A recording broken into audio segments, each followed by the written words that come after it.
Hello বন্ধুরা, কেমন আছেন? আশা করি সবাই ভালো আছেন। বন্ধুরা, মোদী সরকারের এই একটা চালে ঘুম উড়েছে মমতার, এরকম একটা বড় আপডেট আমাদের সামনে আসে। কি চাল সেটা আমরা কিন্তু বিস্তারিত আলোচনা করবো এবং আপনারা কিন্তু সাইট থেকে কিন্তু রিডিং নিতে পারেন।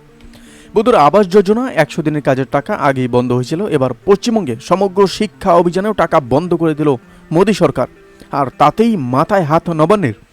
এমনিতে বিভিন্ন জনকল্যাণমূলক প্রকল্প চালাতে গিয়ে রাজ্যের কোষাগারের অবস্থা খারাপ, তার মধ্যে কেন্দ্রের এমন সিদ্ধান্ত চিন্তার ভাঁজ অর্থ দপ্তরের কপালে। বন্ধুরা, এক্ষেত্রে বলে রাখা ভালো আপনাদের যে সমগ্র শিক্ষা অভিযানকে কেন্দ্রীয় প্রকল্প হিসাবে অভিহিত করা হলেও রাজ্যগুলিতে এই প্রকল্পে টাকা দেয় সমগ্র শিক্ষা অভিযান প্রকল্পে কেন্দ্র দেয় 60% এবং রাজ্য দেয় 40% টাকা। এদিকে কেন্দ্রের সিদ্ধান্তের কথা সামনে আসতেই কড়া প্রতিক্রিয়া দিয়েছে পশ্চিমবঙ্গ সরকার।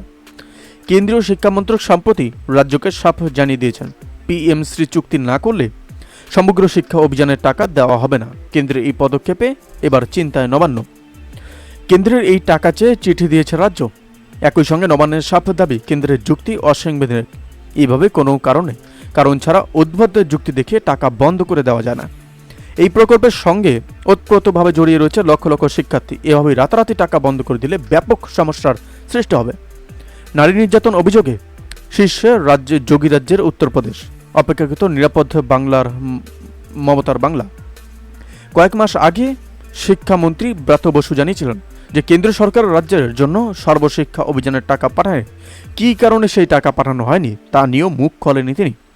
ব্রাত্য বলেন, প্রধানমন্ত্রী স্কুল ফর রাইজিং ইন্ডিয়ার অর্থাৎ পিএমশ্রীর সঙ্গে এবার স্বাক্ষর চুক্তি না করা পর্যন্ত রাজ্যকে টাকা দেওয়া হবে না এবং টাকা তার জন্য দেওয়া হয়নি।